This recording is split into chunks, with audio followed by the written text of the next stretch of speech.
The PAC Silica Industrial Hub will create an ecosystem that will have AI at its core. It will bring quality jobs to our people, accelerate our industrial competitiveness, and revitalize our economy. Isang napakalaking high-tech project ang unti-unting nabubuo sa Pilipinas at maaring baguhin ito ng future ng ating bansa. Ito, ang PAC Silica. April 2026 naging bahagi ang Pilipinas sa PAC Silica Initiative. At hindi lang simpleng membership ang pinag-uusapan dito. May mas malaking plano. Ang Pilipinas at United States ay nag-anunsyo ng isang proposed industrial hub sa New Clark City, Tarlac na may lawak na humigit kumulang 1,620 hectares.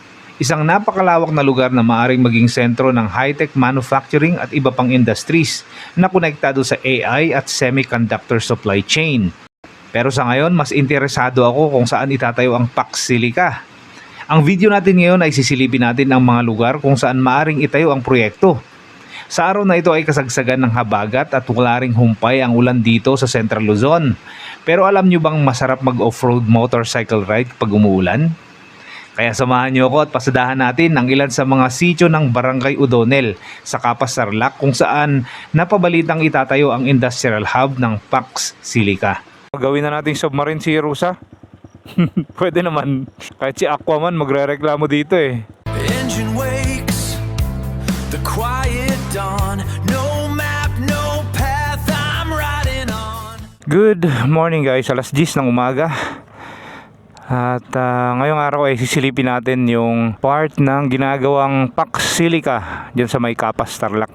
Part ng New Clark City, Capas. Actually, yung lugar na yon kung saan gagawa ng PAC Silica Hub ay may mga trail sites kasi doon. Pwede nating i-trail, kaya gamit ko ngayon si Rusa para makapag-trail tayo doon. So merong trail na pwedeng i-loop doon, and at the same time makikita rin natin yung spot or yung location kung saan itatayo yung PAC Silica Hub dito sa Pilipinas. Na-miss ko mag-off-road Gagawin natin mga backroads lang naman tayo. Hindi naman tayo pwedeng mag hard trail dahil solo rider lang tayo. So hindi ko lang sigurado kung gaano kalalim yung ilog ngayon dahil dire-diretsong tungulan na to, ilang araw na. Kaya tingnan natin kung matatawid natin yung mga ilang bahagi ng ilog. Kung hindi, abay syempre hindi natin itutuloy yan. Solo rider lang tayo, kaya hindi natin pwedeng sugulan yung mga ganyan, langanin. First time ko lang din puntahan yung lugar na yon.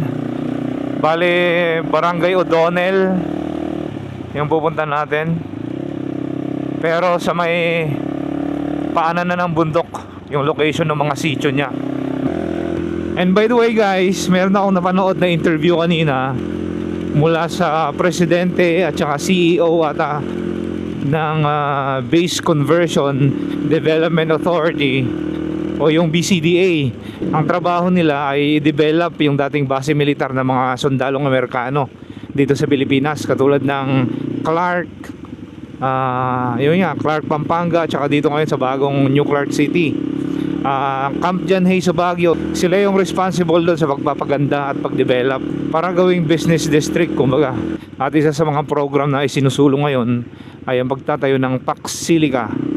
Pero meron siyang nabanggit kanina tungkol sa PAC Silica. Hindi pala data center yan mga brother. Ito ay ayon sa presidente ng BCDA sa interview kanina. So ang itatayo pala dyan ay industrial center. Sa mga taga Laguna alam nila to, yung Technopark sa Laguna. Lagi ako nadadaanan yung dati kasi nag-aaral ako ng Cavite dati. So alam ko yung lugar na yun. Parang isang city yung buong lugar na yun, yung industrial hub na yun. As in sobrang luwang niya. Tapos within that industrial hub, napakadaming companies na nag-i-invest. Halimbawa Toshiba, mga ganyan, o yung mga parts ng cellphone, parts ng TV, at kahit Toyota yata nandun din. So ganun pala ang gagawin dyan sa PAC Silica sa New Clark City. So kanina nga nilinaw ng presidente ng BCDA na hindi pala data center guys. So at least nabawasan yung mga pangamba natin na yun nga, mauubusan ng mauubusan ng tubig, na makukulangan tayo ng kuryente, etc. Although nabanggit niya rin kanina tungkol sa data center na meron nga daw nanliligaw sa BCDA dati, natatayuan nga daw ng data center, pero na-realize nung gusto mag-invest dyan na ang Pilipinas pala ay kinukulang din ng kuryente. So umayaw sila, nag-back out daw yung investor. Siyempre, sino ba naman gustong magtayo ng data center dyan kung malulugi ka lang din naman, laging kulang ang kuryente, di ba? So ang request daw nung gusto magpatayo ng data center ay mayroon daw sarili silang source ng kuryente na hindi gagamitin yung kuryente ng mga consumers dito sa Pilipinas. Solar energy pinaka-feasible dyan, although malaking area rin ang kakainin ng ang pagtatayo ng solar farm, pero I think yun yung pinaka-feasible kasi dito sa bandang Tarlac wala namang dam dyan eh. Tapos meron pang tinatayo rin na solar farm, pinakamalaking integrated solar farm sa Gapan, Nueva Ecija. Maaari rin sigurong kumuha doon kung sakali, ano? Pero yung project na data center daw, inayawan po yan. Hindi daw nagtuloy yung investor dahil na-realize nila na kinukulang nga daw tayo ng kuryente dito sa Pilipinas. Data center nga ba ang itatayo dyan, Sir Jake? Katunying, hindi po. Maraming misconception na ito ay data center. Malakas sa tubig, totoo yun, at kuryente. Pero hindi po. No? Hindi po ito ay data center. Sabihin ko na rin po, no, nung una, meron po sanang gustong tumingin sa lugar na yan na hyperscaler data center, no? Ito isa hutong $1 trillion company, no? Iilan lang naman sila. Ngayon, pinag-aralan niya yung lugar, mga 2 months. Pero umalis siya. Pinili niya ang Malaysia. Bakit? Bakit po? Wala tayong kuryente. Ayun. So buti naman na nalinawan na, no? Nalinawan na yung ganong haka-haka tungkol sa data center na yan. I hear the whispers of 1,000 years in the silent salt and the spray of tears. Standing where the world begins, let the rhythm take what the wind brings in. We are the tide and the rising sun. Dito tayo sa loob ng New Clark City. Kita nyo kung gaano kaluwang yung kalsada dito, gaano kalapat. 1, 2, 3, 4, 8 lanes.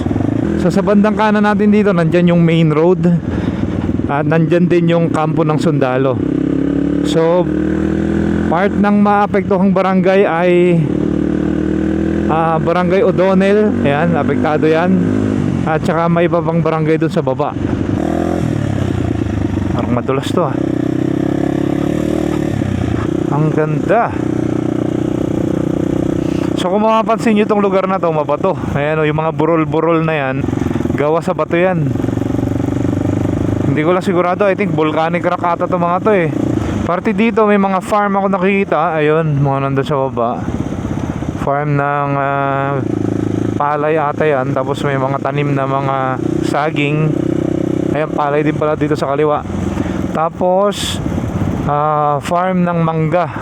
Tapos yung highway papunta ron. Oo. Papuntang Binyayan, tapos dire-diretso lang. Oo.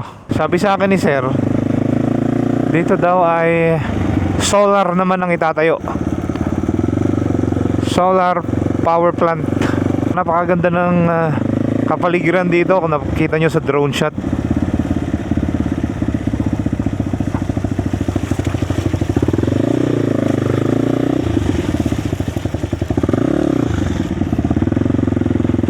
Ito yung main road naman papunta dun sa Barangay Binyayan. Maganda yung kalsada nila dito ah. 2 lanes.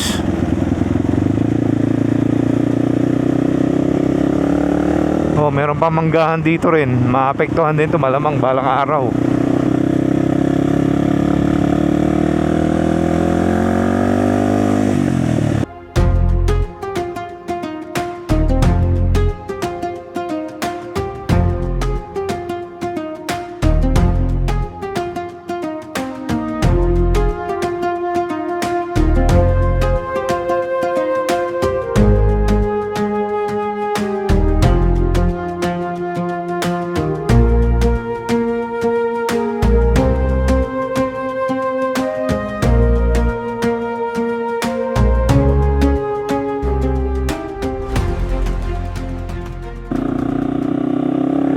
At yan na yung Sitio Binyayan. Pakalapit na natin. Ate, tanong lang po ako. Ano ba tong Binyayan? Barangay o sitio? Sitio po ng O'Donnell. Okay. Ano ba yung susunod dyan? Manabayukan na. Pwede kayang imotor siya ngayon? Pwede ho. May ilog. Oh, yun nga yung iniisip ko kasi taas ng andas ng tubig dito eh.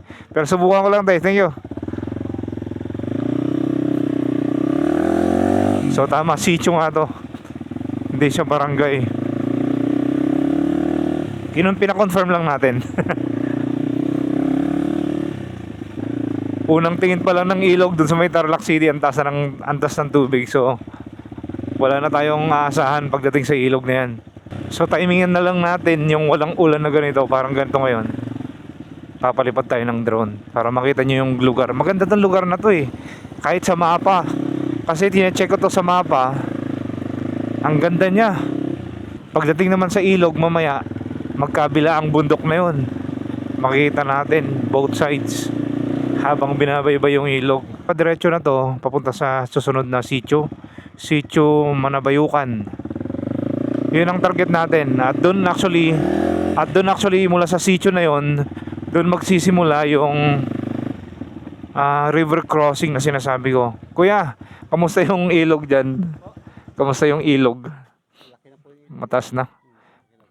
Pupunta ka rin sana doon? Dyan ka? Okay. Walang nagtitrail dito ngayon? Wala. Mataas yung tubig masyado. Anyway, silipin na lang natin yung may gilid lang ng ilog para may pakita ko sa inyo. Ang ganda ng lugar na to. So, party dito kuya, ito rin maapektuhan din sa tatayong Paxilica, no? Ito mismo. Okay. So, tama nga. Tara, punta tayo sa ilog. Sige kuya, thank you. Yun lang, may potholes. Ganun kalalim to. Ay. Nakakaloko yan kasi hindi mo kita yung dadaanan mo sa ilalim, kung malalim ba, may nakaharang na bato at kung ano-ano. Surprise! Yan ang mangyayari dyan, ma-surprise ka dyan.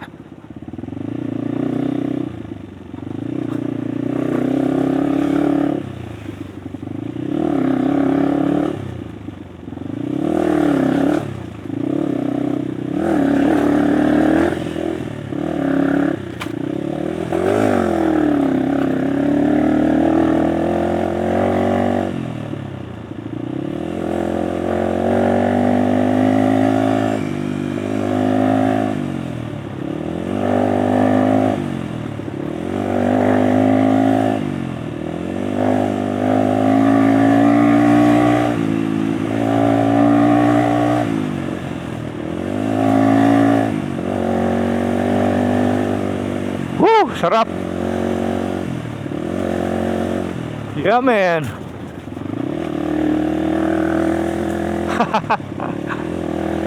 Wow. Tranquilo, amigo. So, nga pala, kung napansin nyo kanina, doon sa may Sitio Binyayan, ay meron ng nagagawang kalsada, bagong kalsada doon. 2 lanes yata yun, o 4 lanes. Holy moly, binabaha na dito. Wait lang, grabe ang haba niyan. Saan ba isi-secure natin cellphone? Kasi pag natumba, malulubog tong cellphone. Pero I think lang naman. Manageable. Okay, tara. Kaya yan, Dudong.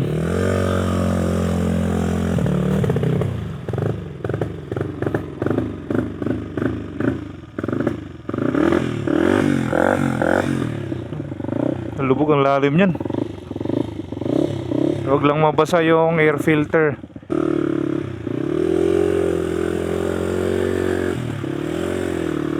Ayun.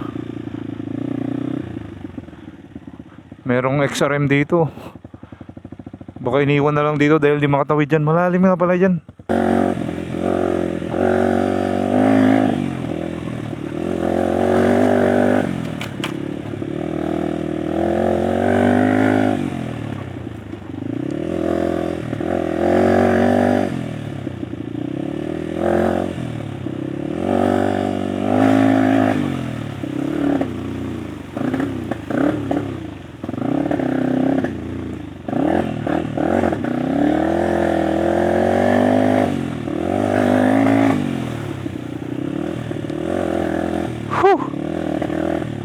Nabasa na yata yung air filter.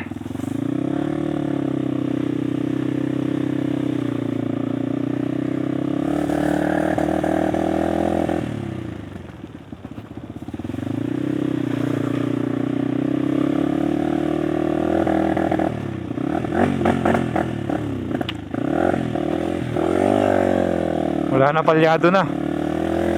Anyway, pwede pa rin yan.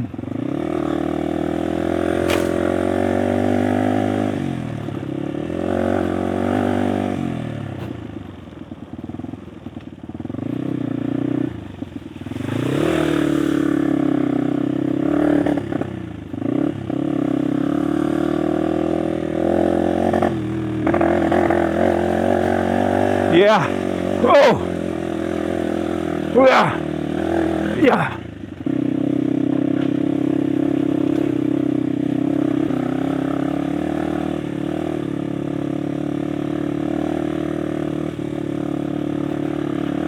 Whoa.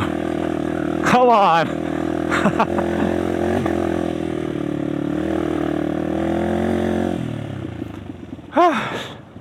Survive dun. Onslaught yun ah.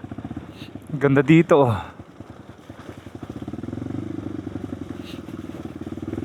So yung bagong kalsadang ginagawa, wala na dito. Hindi na umabot dito. I think hanggang dun sa tabi lang ng Sitio Binyayan. Nice. Good job, Rusa. Ito na yung ilog guys oh. Sa bandang kanan natin. Yan dapat ang susundan natin mamaya. Pag narating natin yung Sitio Manabayukan.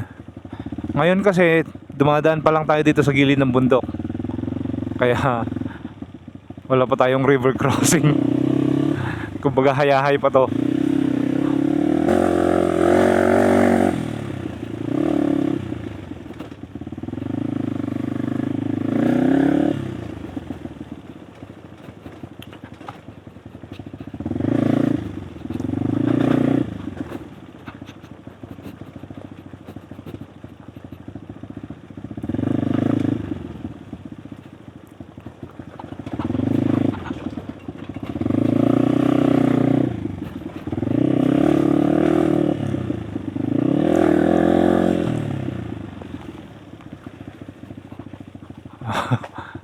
Here comes another one.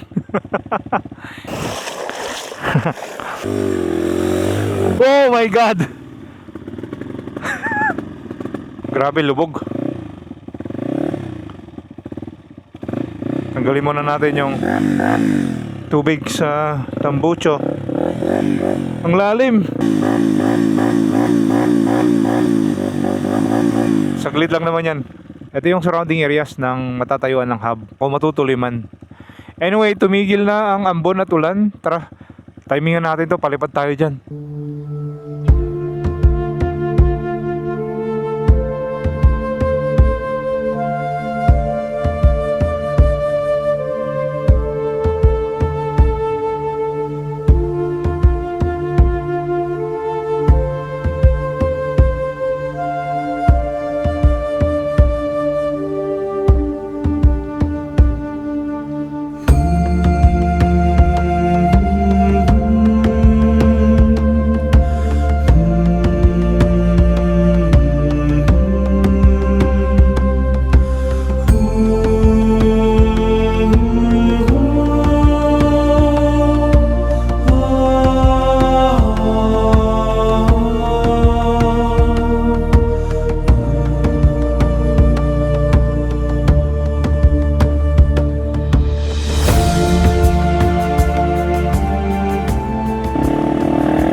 At least malapit na tayo sa Manabayukan.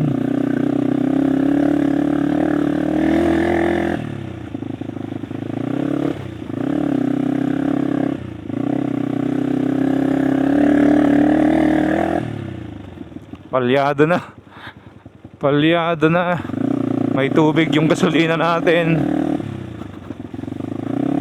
Oops. Ano naman ba to? Gano'ng kalalim yan?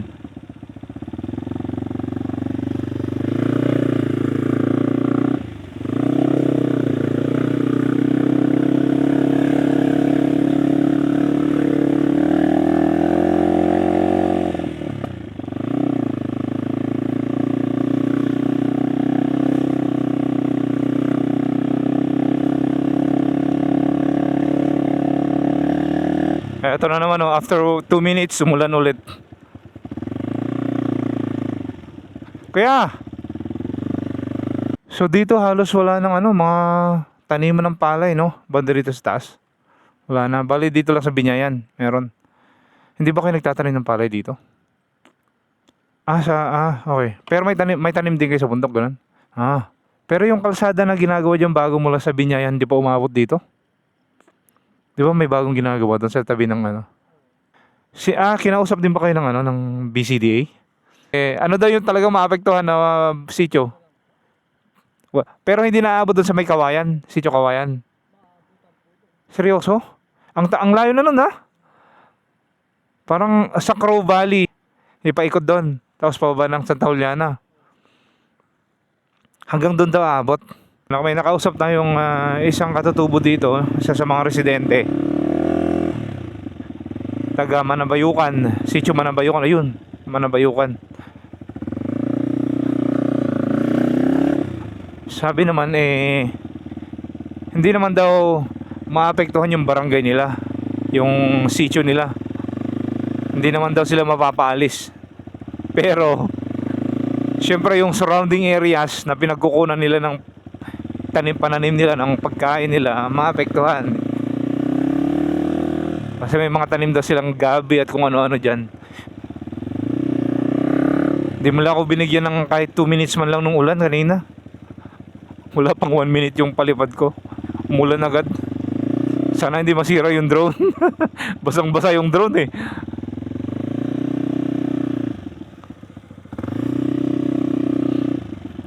Alright guys, so finally narating na natin itong tawiran ng sitio Manabayukan dito sa O'Donnell, Capasarlac. Ito na, sa harap natin.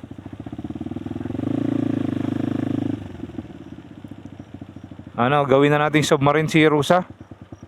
Pwede naman. Ang lakas ng agos. Diyos mio, garapon. Kahit si Aquaman magre-reklamo dito eh. Mga naliligong katutubo doon.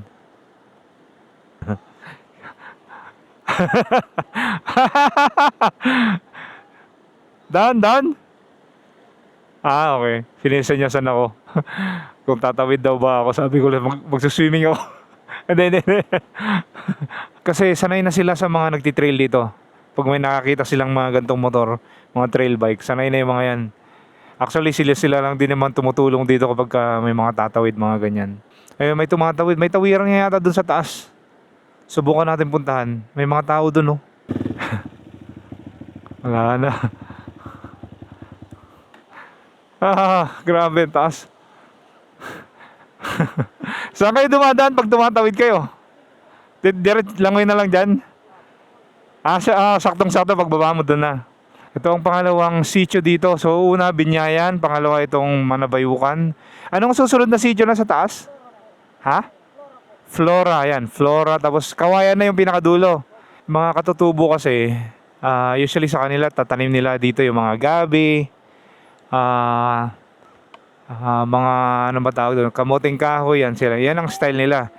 Yan talaga yung gusto nila. May ilog na may bundok kasi doon sila kumukuha ng kanilang pamumuhay, pagkain, mga ganyan. Diyan mo makita yung kaibahan ng pamumuhay ng mga katutubong ita doon sa mga unat kasi ang tawag nila sa mga sa mga hindi kulot na katulad nila. Itong community dito purong katutubo na, puro na to.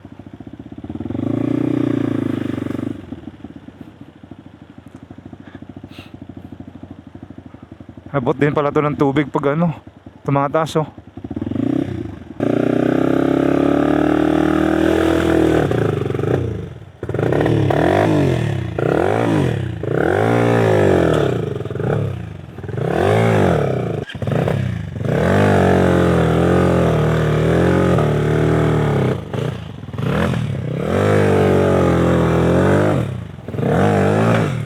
Kumunoy pala to. Ang lalim. Kumunoy pala to.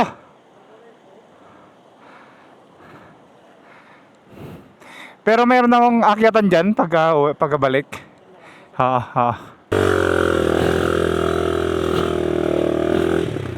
Grabe, buong gulong na nilamon. Ito pala talaga yung tawiran. Ha? Oo. Hindi pala kayo makapunta sa bayan pag malakas yung ulan, no? Yan, so hanggang dito na lang tayo. Hindi tayo makakalayo kasi pag pupunta tayo sa taas, ilog pa rin yung dadaanan natin doon. Kaya hindi na tayo makakalayo niyan. Si Rusa, palyado na, basa na yung air filter nito. May dinaanan ako dyan malalim kanina. Parang swamp. Nakalusot naman pero lubog na yung kalahati ng motor. Kaya pa change oil na ulit tayo bukas. O matuluyan na to.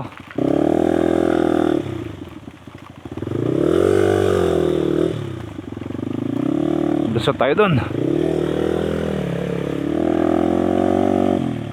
May daanan naman pala sa gilid. Yeah. Lost gravel. Nahukayan na. Yeah.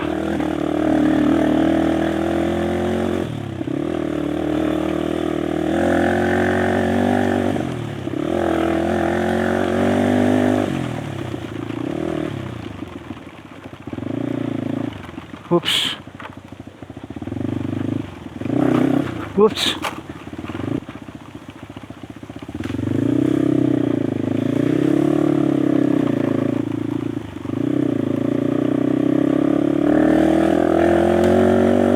Sarap talaga mag-trail pag umuulan eh. Balik na tayo dito sa Sitio Binyayan. Dito ko natatapusin ang vlog mga brother. Maraming salamat sa inyong pagsama. At kung nagustuhan nyo ang video na to, please like, share, and subscribe. Mike Solo Riding Adventures signing out.